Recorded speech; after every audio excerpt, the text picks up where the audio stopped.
ಹೊಸ ವರ್ಷವನ್ನ ಬರಮಾಡಿಕೊಳ್ಳುವ ಬರದಲ್ಲಿ ಹದ್ದುಬಸ್ತು ಮೀರಬಾರದು ಅನ್ನೋ ಕಾರಣಕ್ಕೋಸ್ಕರ ಪೊಲೀಸರು ಎಲ್ಲ ಮುಂಜಾಗ್ರತಾ ಕ್ರಮಗಳನ್ನು ಕೈಗೊಳ್ತಾ ಇದ್ದಾರೆ. ಅದರ ಭಾಗವಾಗಿ ಎಲ್ಲ ಫ್ಲೈಓವರ್ಗಳನ್ನು ಕೂಡ ಬಂದ್ ಮಾಡ್ತಾ ಇದ್ದಾರೆ.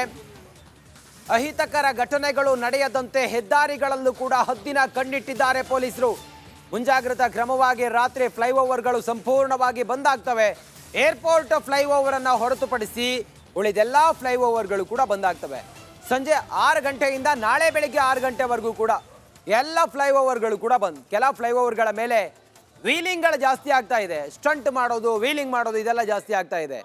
ಹೀಗಾಗಿ ಅಪಘಾತ ಪ್ರಕರಣಗಳು ಅದೆಲ್ಲವೂ ಕೂಡ ಜಾಸ್ತಿ ಆಗ್ತಾ ಇದೆ. ಮೊದಲೇ ಹೊಸ ವರ್ಷ ಅಂತ ಹೇಳಿದ್ರೆ ಡ್ರಿಂಕ್ಸ್ ಮಾಡಿರ್ತಾರೆ, ಮದ್ಯ ಸೇವನೆ ಮಾಡಿ ವಾಹನವನ್ನು ಓಡಿಸ್ತಾರೆ. ಫ್ಲೈಓವರ್ಗಳಲ್ಲಿ ಏನಾದರೂ ವೀಲಿಂಗ್ ಮಾಡಿ ಅಹಿತಕರ ಘಟನೆಗಳಾಗಬಾರ್ದು ಅನ್ನೋ ಕಾರಣಕ್ಕಾಗಿ ಎಲ್ಲ ಫ್ಲೈಓವರ್ಗಳನ್ನು ಬೆಂಗಳೂರಿನಾದ್ಯಂತ ಬಂದ್ ಮಾಡಿದ್ದಾರೆ. ಅದರ ಜೊತೆಗೆ ಏರ್ಪೋರ್ಟ್ ಫ್ಲೈಓವರ್ಗಳನ್ನು ಹೊರತುಪಡಿಸಿ ಉಳಿದೆಲ್ಲ ಫ್ಲೈಓವರ್ಗಳನ್ನು ಕೂಡ ಬಂದ್ ಮಾಡಿದ್ದಾರೆ. ಮತ್ತೆ ಎಲ್ಲ ಕಡೆಗಳಲ್ಲೂ ಕೂಡ CCTV ಕಣ್ಗಾವಲಿರುತ್ತೆ. ಡ್ರೋನ್ ಕ್ಯಾಮ್ರಾಗಳು ಕೂಡ ನಿಮ್ಮನ್ನ ನೋಡ್ತಾ ಇರುತ್ತೆ, ನಿಮ್ಮ ಮೇಲೆ ಹದ್ದಿನ ಕಣ್ಣಿಟ್ಟಿರುತ್ತೆ. ಎಲ್ಲ ಕಡೆಗಳಲ್ಲೂ ಕೂಡ ಚೆಕ್ ಪೋಸ್ಟ್ಗಳನ್ನು ಹಾಕಿ ಪೊಲೀಸರು ತಪಾಸಣೆ ಮಾಡ್ತಾ ಇರ್ತಾರೆ. ಯಾವುದೇ ಅಹಿತಕರ ಘಟನೆಗಳಾದರೂ ಕೂಡ ಆ ತಕ್ಷಣಕ್ಕೆ ಅಲ್ಲಿ ಅವರನ್ನು ವಶಕ್ಕೆ ಪಡಿತಾರೆ. ಒಟ್ಟಾರೆ ನಾವು ಗಮನಿಸ್ತಾ ಹೋದರೆ ಈ ಬಾರಿ ಹೊಸ ವರ್ಷವನ್ನು ವೆಲ್ಕಮ್ ಮಾಡೋದಕ್ಕೆ ಜನ ಉತ್ಸುಕರಾಗಿದ್ದಾರೆ.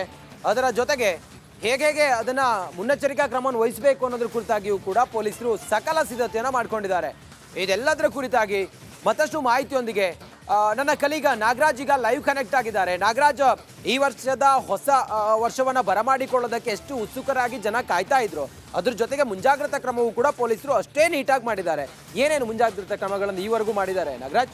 ರಂಜಿತ್, ಏನು 2024ಕ್ಕೆ ರಾಜಧಾನಿ ಬೆಂಗಳೂರು ರೆಡಿ ಆಗ್ತಾ ಇದೆ. ರಾಜಧಾನಿ ಬೆಂಗಳೂರು ಪೊಲೀಸರು ಎಲ್ಲ ರೀತಿಯ ಒಂದು ಸಿದ್ಧತೆಗಳನ್ನು ಮಾಡ್ಕೊಂಡಿರ್ತಕ್ಕಂಥದ್ದು. ಪ್ರಮುಖವಾಗಿ ಇಲ್ಲಿ ಏನು ಒಂದಷ್ಟು ಪ್ಲೇಸ್ಗಳನ್ನು ಇಂದಿರಾನಗರ ಇರ್ಬೋದು ಅಥವಾ ಕೋರಮಂಗಲ ಇರ್ಬೋದು, ಜೊತೆಗೆ ಮಾಮೂಲಿಯಂತೆ ಬ್ರಿಗೇಡ್ ರೋಡ್, MG ರೋಡ್, ಜೊತೆಗೆ ಚರ್ಚ್ ಸ್ಟ್ರೀಟ್ಗಳಲ್ಲಿ ಒಂದು ಹೆಚ್ಚಿನ ಭದ್ರತೆಯನ್ನು ನಿಯೋಜನೆ ಮಾಡ್ಕೊಂಡಿರ್ತಕ್ಕಂಥದ್ದು. ಅಲ್ಲದೆ ಏನು ಈ ಬಾರಿಯ ಈ ಒಂದು ಪಾರ್ಟಿಯನ್ನು ಮುಗಿಸಿ ಮನೆಗೆ ತೆರಳಬೇಕಾದ್ರೆ ಸಾಕಷ್ಟು ಡ್ರ್ಯಾಗ್ ರೇಸ್ಗಳು, ಜೊತೆಗೆ ಒಂದಷ್ಟು ವೀಲಿಂಗ್ ಪ್ರಕರಣಗಳು ದಾಖಲಾಗ್ತಾ ಇದ್ದಿದ್ದ ಕಾರಣಕ್ಕೆ ಪೊಲೀಸರು ನಗರದ ಬಹುತೇಕ ಎಲ್ಲ ಫ್ಲೈಓವರ್ಗಳನ್ನು ರಾತ್ರಿ 11 ಗಂಟೆಯಿಂದ ಬೆಳಗಿನ ಜಾವ 6 ಗಂಟೆವರೆಗೂ ಬಂದ್ ಮಾಡಿರ್ತಕ್ಕಂಥದ್ದು.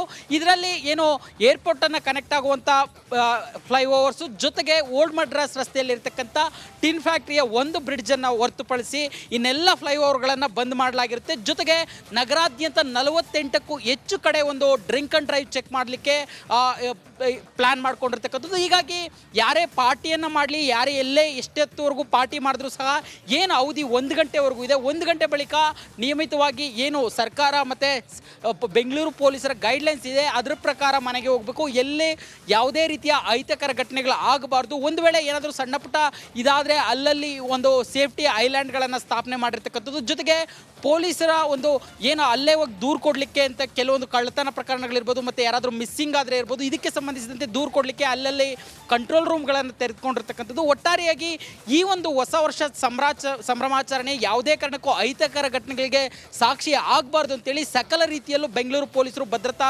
ವ್ಯವಸ್ಥೆಗಳನ್ನು ಮಾಡ್ಕೊಂಡಿರುವಂಥದ್ದು. ರಂಜಿತ್, ಥ್ಯಾಂಕ್ ಯು ನಿಮ್ಮೆಲ್ಲ ಮಾಹಿತಿಗಾಗಿ ನಾಗರಾಜ್. ಒಟ್ಟಾರೆ ಮುಂಜಾಗ್ರತಾ ಕ್ರಮವಾಗಿ ಕೆಲ ಫ್ಲೈಓವರ್ಗಳನ್ನು